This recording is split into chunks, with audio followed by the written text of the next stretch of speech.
While planting the other day, I got to thinking about starting my own seeds and my own seedlings. Buying seedlings from the nursery is easy, but is it worth the price? And is planting your own worth the effort? For years, we've always started our own seeds, and it got me thinking about the real costs, both in money and effort. And that's what I want to talk about today, to decide if seed starting is right for you. I'll share what we've invested so far in our seed starting setup, what it would have costed if we had bought all of the seedlings for this year's garden, and whether or not it's actually worth all of the work to start your own seedlings.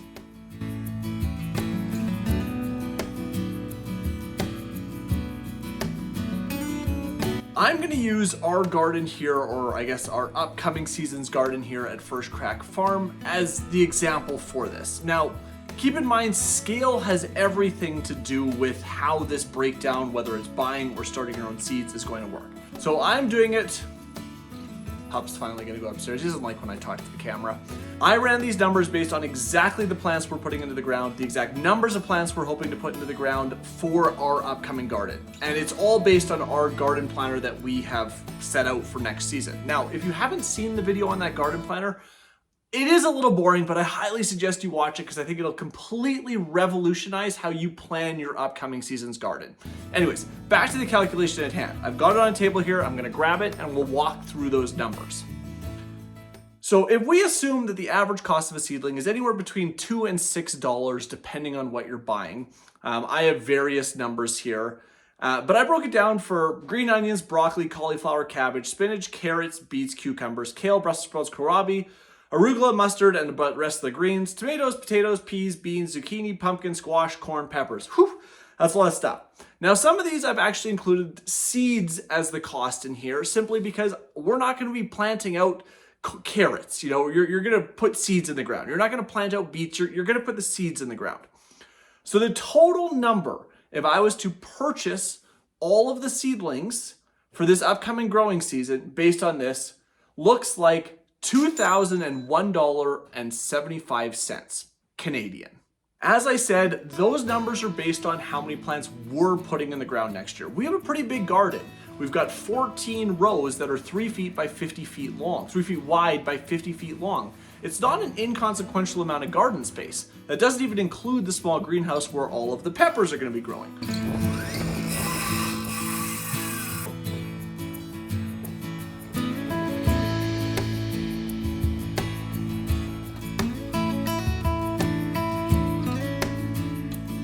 Now let's compare that to seed starting, or starting your own seedlings for the garden. Seeds often cost anywhere between $2 and $8 a seed packet. The more expensive ones typically being your heirloom or harder to find varieties. The number of seeds you get in a pack often varies quite a bit, with tomatoes or peppers being at the far lower end, again, especially for those heirloom varieties, and plants like beets and carrots being in the hundreds, if not thousands, per packet. So why doesn't everybody just start their own seedlings instead of going out and buying them? Well, there's a lot of upfront costs that you need to consider. Seed starting comes with some initial investment costs. You've got first your grow lights. Now we've got a couple different varieties here. You've got a whole bunch of different types of trays. We've got a whole stack of them there. You've got things like heat mats. There's our peppers growing again.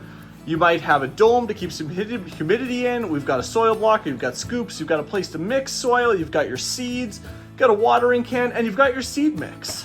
Let's talk about exactly what those initial investment costs total to. Now, again, I'm going to use our setup, and we've spent years, well, actually probably over a decade, collecting a lot of this stuff, so it wasn't like we shelled it all out at once, but here's how the numbers broke down. Let me just get to the pot. So trays, we've got about $33 in trays, roughly 10 of those flat trays you see up there at about $3.30 a tray. We've got the soil blocker. This was a new purchase for this year, something we're trying out a little bit different. That cost us $65. Our grow lights. We've got a bunch of different varieties here, but in total they amount to about $450 spent. We've got 2 heat mats. Looking on Amazon, today they're worth about $35. I think we paid $23 when I went looking through our orders list. Seed starting mix. So that seed starting mix I showed earlier, we've got a very specific build we created, or recipe we created for this year, and it amounted to $92.36. That included the peat, this bag of sea soil, the perlite, the Gaia Green fertilizer, as well as some Mosher limestone to even out the pH of the whole mix. The watering can you saw, well, that was only a couple bucks from Dollarama. For Americans, that's basically our dollar store or Dollar Tree. And then we had our seeds for this year. Our seeds for this year totaled $102.75 from West Coast Seeds and $41.36 from Mackenzie Seeds. So under $150 for seeds in total. That brings our grand total to $821.47 Canadian. The initial investment is definitely a pretty significant outlay. I mean, it's over 800 bucks. However, like I said, we've been doing it for about a decade, so it's not as if all of this was spent at once. That being said, let's say next year you don't need to buy heat mats, you don't need to buy any light sources, you have all the trays you need, and all you're buying is seeds. I can cut that $821 down to 150 bucks flat, and that's gonna produce roughly $2,000 worth of seedlings and seed combos for our garden. That's a pretty significant savings over going out and buying seedlings from the store. One thing I would say is there is a major knock against each side of the argument. When it comes to growing your own seedlings, it's time. There's a significant time investment in going out and buying all the product, picking all of your seeds, and planting all of the plants. On the seed buying route, the biggest downside typically is variety. It's a lot harder to find some of those heirloom varieties or odd varieties when you're just going to your local nursery or even a big box store to pick out your starts. For example, I think we have about 52 different varieties of plants we're growing this year. We've got some really odd squashes and pumpkins that you're just not gonna find starts for. You have to grow them from seed. Some of the other reasons I like starting my own seedlings versus buying them from the store beyond just the cost benefit is the fact I often get a better or healthier plant. Oftentimes, and it depends on the year, you can buy plants from the store that wind up with a bit of a disease problem later on, or they've got a pest problem when you first bring them in. And now you've brought a couple seedlings into your microclimate, your garden at home, and you've introduced a whole new set of problems. The other reason I like starting my own seeds is I typically wind up, or I feel I wind up with a hardier plant.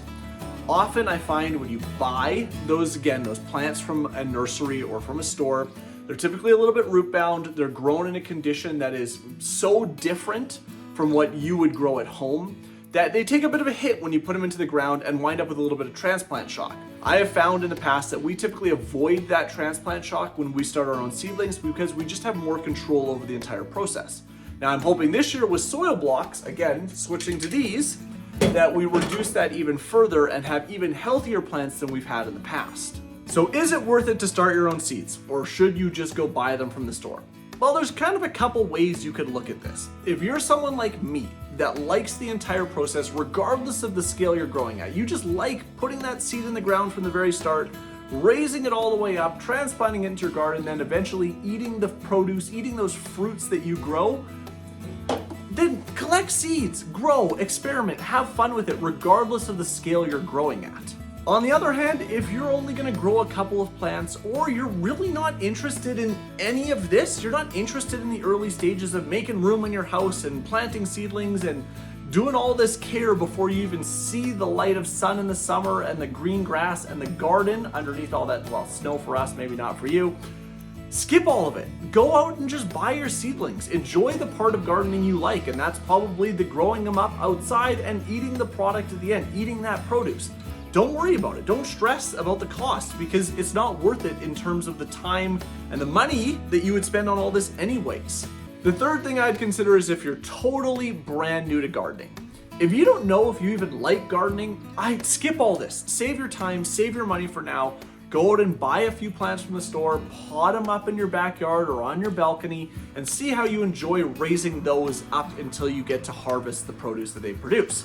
If you enjoy it, maybe dip your toe in a little bit further next year. Maybe grab some initial seed starting stuff and try a few different varieties and work your way up to kind of collecting as much as we have over the years to start a whole bunch of seeds and a whole bunch of different varieties to grow a garden, because you'll often find that your garden will get bigger and bigger and bigger. You know, a tangential thought here is we're trying to get our first chickens this year. Not trying, we're getting our first chickens this year.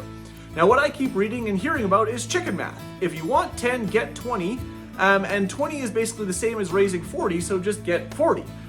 It's kind of the same with plants. You're gonna find that the more you get into gardening, the more and more and more you're gonna wanna grow, and the more you're gonna wanna experiment with different varieties, and it's a bit of a suck. It'll just kind of suck you into the hobby. As I've said in our past videos, if you are interested in what we're growing and our entire season of gardening for 2025, we're gonna be sharing all of it with you. So make sure to hit that subscribe button, click that little bell icon, then you won't miss any of the content or videos like these when we put them out. And I love hearing from you in the comments. I like hearing that, for example, the soil blocker video, a bunch of you thought it's a total gimmick. It's been around for like 5+ decades. It's just not super common in North America from what I can tell. It does not mean it's a gimmick. But thanks a ton for watching. As always, thanks a ton for joining me and watching another video here at First Crack Farm, and I'll see you guys in the next one.